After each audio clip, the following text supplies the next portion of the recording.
Hey everybody, H-Trenillium here. Today, let's talk about Brock, the guy who wants to bring joy to all the Officer Jennies of the world. And of course, I mean he wants to bring a Nurse Joy to every Officer Jenny for his own sick fantasies.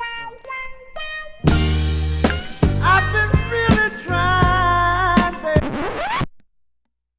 However, when he's not being a slave to his hormonal urges, Brock is widely known as being Ash Ketchum's first and arguably most memorable male travelling companion. His comedic, pervy nature, combined with his extensive knowledge of Pokemon physiology and psychology, make the former Pewter City gym leader really stand out as the coolest member of Ash's entourage. But where would Brock be without his loyal Pokemon? Well, today I'll be counting down my top 5 favourite Pokemon that Brock has owned over the years. Oh, and just a quick side note, because no doubt someone will complain, Vulpix will not be in this list. Yes, it's cute, yes, it battled alongside Brock a hell of a lot, but it was never Brock's Vulpix, and when returning Vulpix to Susie, he even says, and I quote, "Vulpix never really belonged to me to begin with, so shut up." Number 5.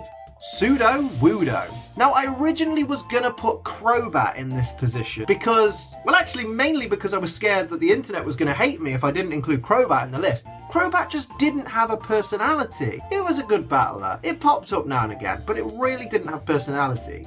But then Sudowoodo came along and that had bags of personality. As a Bonsly, it was cute and sweet, almost like Brock's first child, but it was shown to be pretty tough as well. When it evolved into Sudowoodo, for me, it just became something else. I've always found Brock's Sudowoodo to just be a funny, entertaining character, and I really liked the way it kind of became almost like a big brother figure for Brock's Happiny later in the series. And it was great to see Brock, a predominantly rock-type trainer, actually using a pure rock-type Pokemon after so long. Sudowoodo just had this really pleasant charm about it, and it really does deserve a place in this list, in my opinion.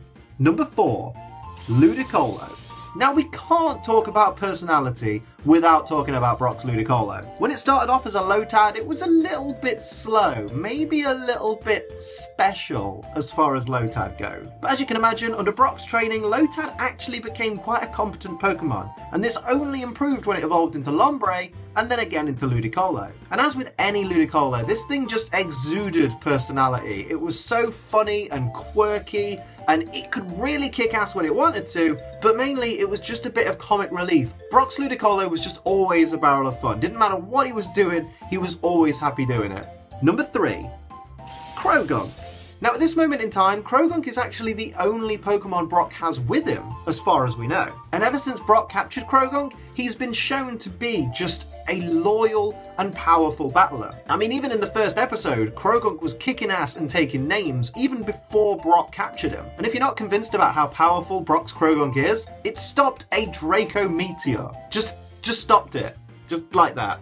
That's how strong this Pokemon is. Like I said, Croagunk was brilliantly loyal to Brock and tried to protect him wherever possible, and also protected Brock from making an ass of himself too much by using Poison Jab on Brock when he's chatting up some woman. It's time to stop! And not to mention, this Croagunk does a mean Politoed impression.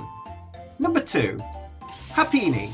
Ever since this adorable little thing hatched, it has been Brock's baby. Its cute and sweet personality just beams out, and you can tell that Brock really does have a soft spot for this particular Pokemon. But not only that, Brock's Happiny is actually really strong. Like, it can lift things like 30 times its own weight. It's quite a scary thing to think about, but it just added more comic value to Happiny that just really made me warm to it that little bit more. And it has saved Brock and his friends from a lot of scary situations. Now, I know that a long time ago Happiny did evolve into Chansey, but we really didn't get to know Chansey very much before Brock actually left the anime, so this Pokemon being Happiny is really what I have more of a memory of. Number 1.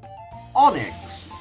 Now again, it's clear to anyone that's up to date with the anime that this Pokemon has since evolved into a Steelix. However, when Brock owned this Pokemon before he gave it to his brother Forest, it was an Onyx. So Brock's Onyx is always going to be an Onyx to me. Like, even though Forest's Steelix is the same Pokemon as Brock's Onyx because they just evolved, it didn't evolve in Brock's care, and it's not really Brock's Pokemon anymore. So we're going to focus on Onyx. Now, as we know, Onyx was the first ever Pokemon that Brock obtained. It was given to him on his 10th birthday by Flint, his father. And in its time with Brock, Onyx was his go-to Pokemon. Yes, he had a Zubat that eventually became a Golbat and eventually became a Crobat. And yes, he had a Geodude, and yes, he had all these other Pokemon, but Onyx was always his number one. Onyx was always his go-to Pokemon. Onyx was always the Pokemon that he knew he could rely on to not only be loyal to him, but also to be incredibly powerful. I don't think of Brock and not think of Onyx. Like, it's just synonymous with him. It could get Brock and his friends out of pretty much any situation. It really was his bread and butter as far as Pokemon go. And it really was a shame that Brock did leave Onyx behind at the Pewter Gym, but it kind of makes sense because they need all the rock-type Pokemon they can get there. And it's also a bit sad that even if Brock ever comes back in the anime, we're not going to see Onyx again. But that doesn't mean Brock's Onyx doesn't have a special place in my heart as being the best of all of Brock's Pokemon. Thank you so much for watching, everybody. I really hope you enjoyed this video. Let me know in the comments which are your favourite Pokemon that Brock's owned, and also let me know which trainers you'd like me to look at next. And of course, hit subscribe so you never miss one of my daily videos, and feel free to follow me on Twitter for all my latest updates. But until next time, guys, I'm Ace Trainer Liam. Keep on training.